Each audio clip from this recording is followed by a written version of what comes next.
With Euro 2024 less than 1 week away, I thought I'd go through my final draft and talk through my chip strategy ahead of the tournament. Before we dive into my draft, I just want to say that I've launched a new football channel. There's already an away day on there as well, where I travel to Sweden to experience their football culture. So if that sounds like something that might pique your interest, I'll leave a link to that in the description so you guys can go and check it out. Also, we do have the FPL Tom Super League ahead of the Euro start. Get yourself in that league, and if you are top at certain points, you will be getting a shout out on the channel and on Twitter as well. And I think where we have to start, as we've started with all of these videos, is taking a look at the fixtures. There is a ranking, there is a screenshot of this as well on Twitter. If you do want to take a screenshot right now as well, you know, just feel free. Unfortunately, you'll have my ugly mug in the top corner, but these are my fixture rankings for the group stages as well. And looking at some of the teams I think personally you need to be targeting, Germany have a pretty solid group as well.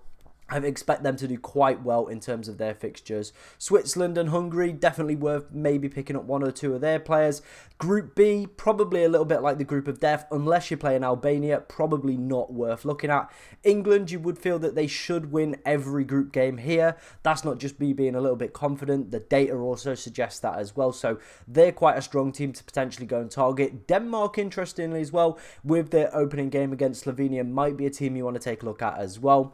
Moving on to Group D, again, aside from Kylian Mbappe from France, it's a little bit of a difficult group. I think it's maybe one that's potentially going a little bit under the radar. Same with Netherlands, probably only Virgil van Dijk you wanting to pick up from them. Again, I do feel it is quite a difficult group to go and attack. Belgium arguably have the best fixtures of this tournament, so definitely a team I would be looking at, you know, having a little cheeky punt on some of their players. Ukraine as well, they've got a good opening two fixtures, and if they want any chance of qualifying out of this group, you do feel that they've got to win those two games, or at least get a win and a draw out of those. And then Turkey have Georgia in the opening game, pretty good fixture if you are looking at the wildcard strategy in Matchday 2. And Portugal, again, they've got pretty good fixtures throughout the group stage. For me personally, looking at these fixtures, the plan that I've got currently, let's move on to that. Let's take a look at that. This is currently my strategy. We're going to wildcard in Matchday 2, and we're going to hit that limitless chip in Matchday 3.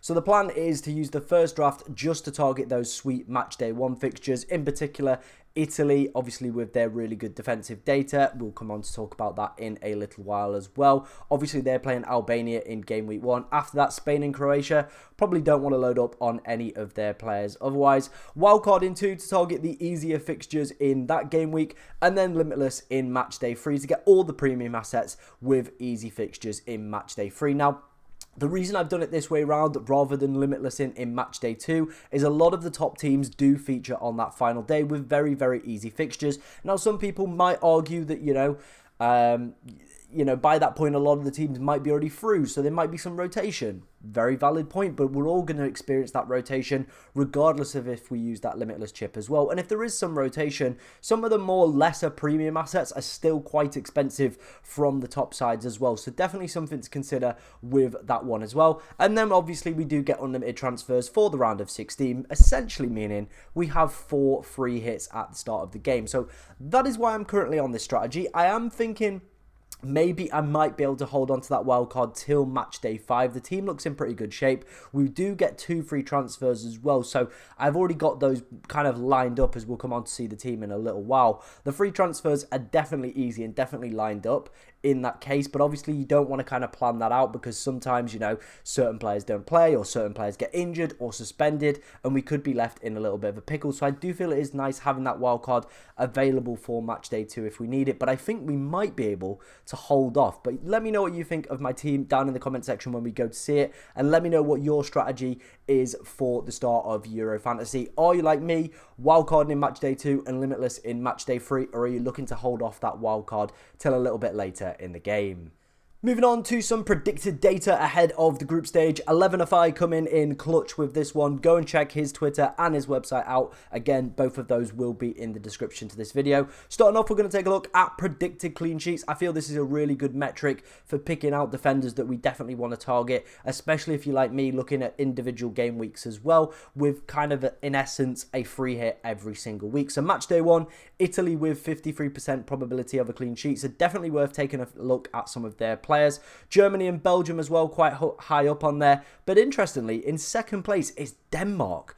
That is a team I did not expect to see that high up for predicted clean sheets. So I'm looking at Mailer as a potential option there as well. Really good attacking data. I think it's 1 attacking return in nearly every 3 games for Denmark, something like that, maybe even 2. I can't quite remember the statistic off the top of my head, but he definitely could be a, nice cheeky differential. I think he's about under 5% owned currently in the game as well. And with Denmark having really good defensive statistics in Matchday 1, if you're like me, you're looking at hitting that wildcard button in Matchday 2, then this could be a very, very saucy pickup. Maybe the differential that could, go on to win you your mini league, or maybe get you that really, really good rank. Looking at Matchday 2, obviously Croatia are playing Albania, so again, they're quite hot on the old predicted clean sheets. Germany as well, pretty good. Belgium, very good as well. And Serbia, interestingly, quite high on that list as well for that game week. Ukraine as well, pretty good for match day 1 and 2. So I know a lot of people are looking at Ukraine options. I think Lunin in goal is a fantastic budget 4.5 million goalkeeper. I really don't think there's any kind of reason to overspend in terms of your goalkeepers. Probably best to have a 4.5. Maybe if we can try and find that 4 million goalkeeper, that route, but it's probably more looking like 2 4.5 million goalkeepers that we're going to have to go with. But if you're thinking about, just playing match day 1 and 2, then using your limitless in match day 3, I think Lunin could be a great cheap pickup with their really good predicted data for that week. Then moving on to match day 3, Spain, again, playing Albania, so anyone that's playing Albania has the highest odds of each match day. So again, it does fit into this free hit strategy for me, where I'm probably looking at Grimaldo in match day 3 for that one. England as well, 53% probability for them. They've got pretty good defensive data throughout the course of the group stage as well. As you can see, they are predicted to get 1.3 clean sheets over the course of the group stage. So if you are looking for a player that's going to probably just sit throughout, you're probably, fancying Mark Gahey as well, with obviously the Maguire news and the Branthwaite news around that England squad as well. So those could be some very, very tidy pickups. Other teams as well, Portugal, definitely ones that I think you could target through all 3 fixtures. Same with Germany and same with Belgium. Right, let's move on to our next predicted data set. Again, coming from Elvenify. This one is looking at predicted goals. So this is probably where you want to be focusing more on your attackers. Again, I'm going to break it down into each match day. Starting off with match day 1, England obviously top. So Harry Kane for me is an absolute must. Germany and France as well. Kylian Mbappe, pretty good data as well for the course of the group stage for France. 7 predicted goals. So Kylian Mbappe for me is probably a must in that regard. Portugal, interestingly, second on this list. So maybe Cristiano Ronaldo is a player that a lot of us aren't currently looking at and maybe should be looking at. I know he features in the next section as well with goal scorers and their predicted chances, probability of scoring, in the group stage. So might be one to potentially consider there for Cristiano Ronaldo. For me personally, I think I'm going to avoid it. I'm going to go with Bruno Fernandes instead. But with this strategy of obviously wildcarding, then hitting the limitless in match day 2 and 3, it does give me that option to go and take a look at players like Cristiano Ronaldo or any players that do extremely well, because it is such a short tournament and can be very, very volatile. So I think that's definitely something to consider with your chip strategies as well. Going into match day 1, a lot of things might change in match day 2, and that wildcard might become a little bit more appealing. It might do. Looking at some other teams you probably want to be avoiding. Hungary right down there as well. So I know a lot of people have Sabitslai.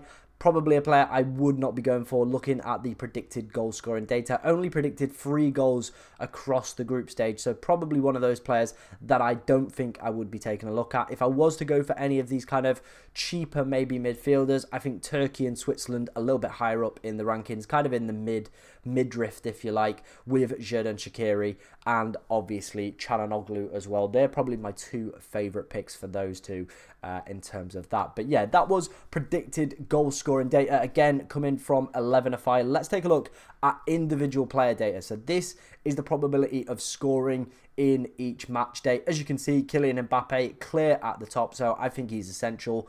Don't try and go without him. It does look a little bit more of a difficult group than I think people are maybe suggesting with this France group, but I think this data is just showing that he should be in your team no matter what. Same with Harry Kane as well in a close second place. Again, those two players for me feel absolutely essential. And then we spoke about Portugal's really good attacking data in the last section. Ronaldo and Bruno Fernandes both very, very high up on this list. So they might be players that, you know, potentially going a little bit under the radar. Maybe you've not considered them. And they might be players that you want to go and pick up as well. Then it's the two Belgian boys in KDB and Lukaku. I'm currently sat on more Lukaku than KDB. I just prefer him. I think he's the better option as the two. He obviously was the highest scoring player in European qualifying as well. So I think he does offer that little bit more than KDB does. But KDB slightly edging it on Elvenify's model. Obviously, Antoine Griezmann's in here. I've had a few comments about him on Twitter and in the YouTube comments as well. I think for me, because he's playing as a forward, I would just go for Kylian Mbappe. The data for him is absolutely mesmeric, so he would be the one that I would go for there. Then if you're looking at Germany midfielders, again, a very hot topic. It is Ilkay Gundogan that is leading the way over the likes of, where are they, Musiala and Wirtz, and obviously Kai Havertz as well. He is absolutely swamping both of those guys on that list. The England midfielders is extremely tight between Bellingham and Foden, and then further down is Saka as well, but there's not too much to split these guys, so I definitely think all of those could be really, really good pickups for the England side. The only caveat I would say is I do prefer Saka out of all of the options. He is a natural right winger, and he's going to be playing in his natural position. Bellingham, we're not sure what role he's going to be playing in that England midfield. And then same goes for Phil Foden as well. Is he going to be on the left? Obviously, England play tonight. I'm filming this on the Friday night. We might have a little bit more data, and that might help us potentially pick where we want to go with our attacking players for the England. But I definitely think having an England midfielder, we saw the good defensive data and the attacking data as well for England predicted for this tournament. I definitely think those should be players that you should be potentially taking a look at. So that was all the predicted data. Like I said, coming from Elvenify. Go and check out their website and their Twitter in the description. But let's move on to my final draft.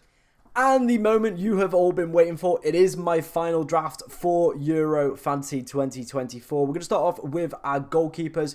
We've got Bereshi and Lunin as our two goalkeepers. Like I said in the last section, Ukraine have really good defensive data. I think it was around 35-36% probability of a clean sheet in Matchday 1 and Matchday 2. So I definitely think he's probably going to be our starting goalkeeper for both of these game weeks if I do not wildcard in Matchday 2. If I do, then obviously, you know, goalkeepers will swap and change around. Bresci's in there as the 4 million Albania goalkeeper. Obviously, the news about Sells, he's been completely dashed as a 4 million goalkeeper option. The Hungary goalkeeper as well, I can't quite remember the top of his name off the top of my head, sorry.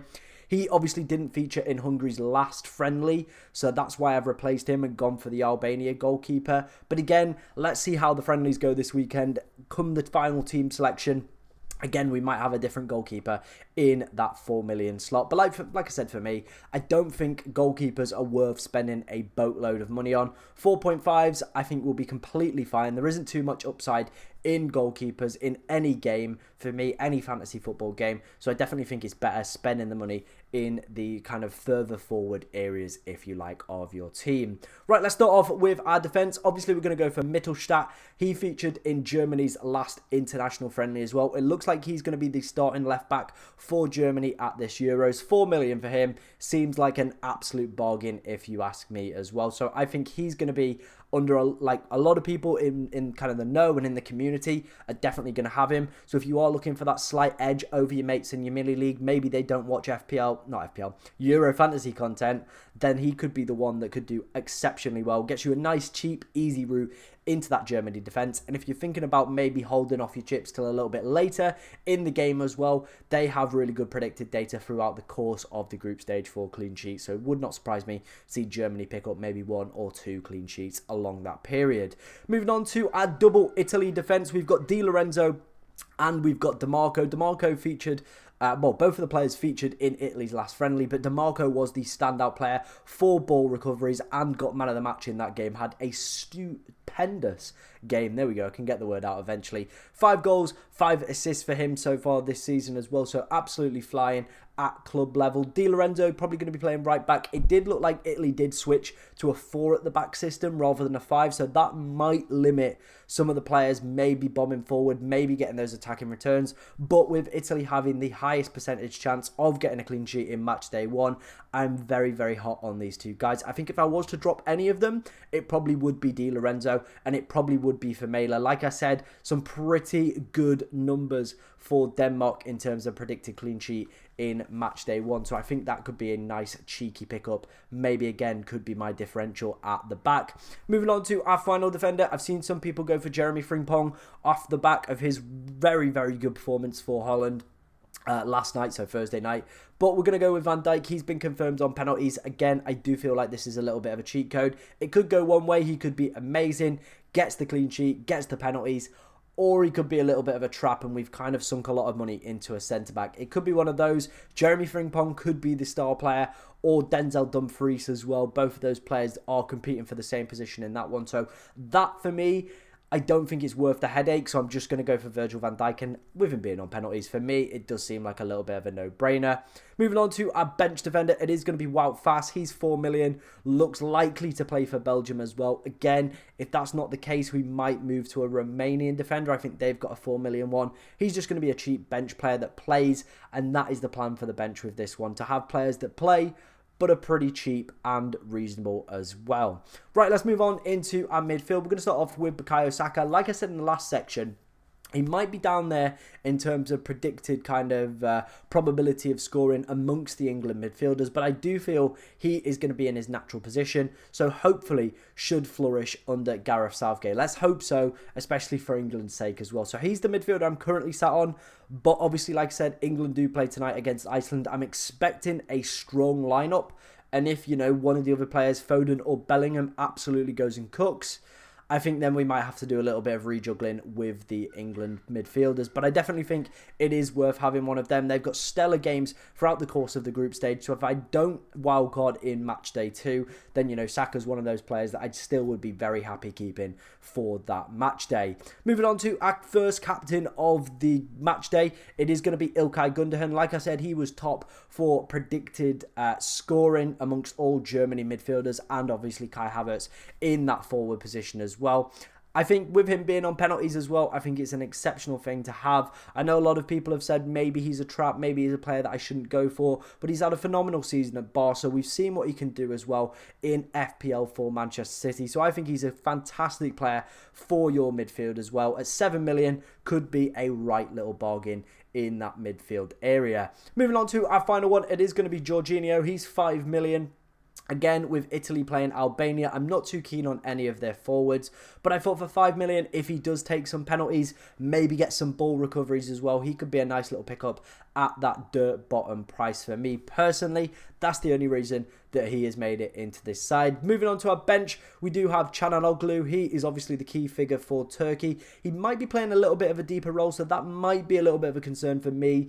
Maybe I'm going to have to see how Turkey get on this weekend in their next kind of pre-tournament friendly. See what role he's playing, but he's had a fantastic season with Inter Milan, picking up Serie A. 13 goals, 3 assists for him. We've all seen the compilation clips as well of him slapping some free kicks in on Twitter. And of course, he is on penalties. That is a great asset to have in these short knockout kind of tournament fantasy games. And then finally, it is Bruno Fernandes off the back of an amazing friendly performance as well for him. Scored an absolute screamer. Like I've said prior to these friendlies taking place, I feel like it's his time to step up and be Portugal's main man, to be honest. I feel like Cristiano Ronaldo, this is going to be his last tournament, and the mantle is slowly starting to slip. I don't think he's going to play all games, and I think Bruno Fernandes, if we get lucky, could be on penalties as well when that does happen. So that could be a nice little, you know, bonus that we get there with Bruno Fernandes, but he's been cooking in the friendlies so far. Hopefully he can cook as well into that group stage. And as we saw in the last section, the data for Portugal is absolutely phenomenal as well. From an attacking and defensive perspective. So very happy to have him in my side. Moving on to our final three forwards, we're going to obviously have Kane and Mbappe. I think that goes without saying. As we saw in the last section, their predicted data is absolutely phenomenal and definitely players I think are essential. Basically, I'm just going to put it out there. I think if you've not got Kane or Mbappe, you're probably not going to do very well in this game. Those two for me feel like Erling Haaland in fantasy when he's fully fit and available, and cooking for Manchester City. Both got pretty good group games, both as we saw from the last section, high probability of scoring in all the group games as well. So they're probably going to be stalwarts throughout the group stage. Lukaku is the one that might maybe make way. I'm actually quite bullish on Lukaku. I've had a bet on him to be top goal scorer at the tournament. Like I said, he did get the most goals in qualifying for this Belgium side. They have been absolutely dominating teams as well in qualifying. Roberto Martinez has got this team cooking in front of goal, and Lukaku has been the main beneficiary of that. Again, he did have pretty good predicted data, as did Belgium as well as a team. 4 goals in the group stage as well. So I think for me, there's no one else I would be looking at outside of this front three. I think all of them have the potential to go and win the Golden Boot.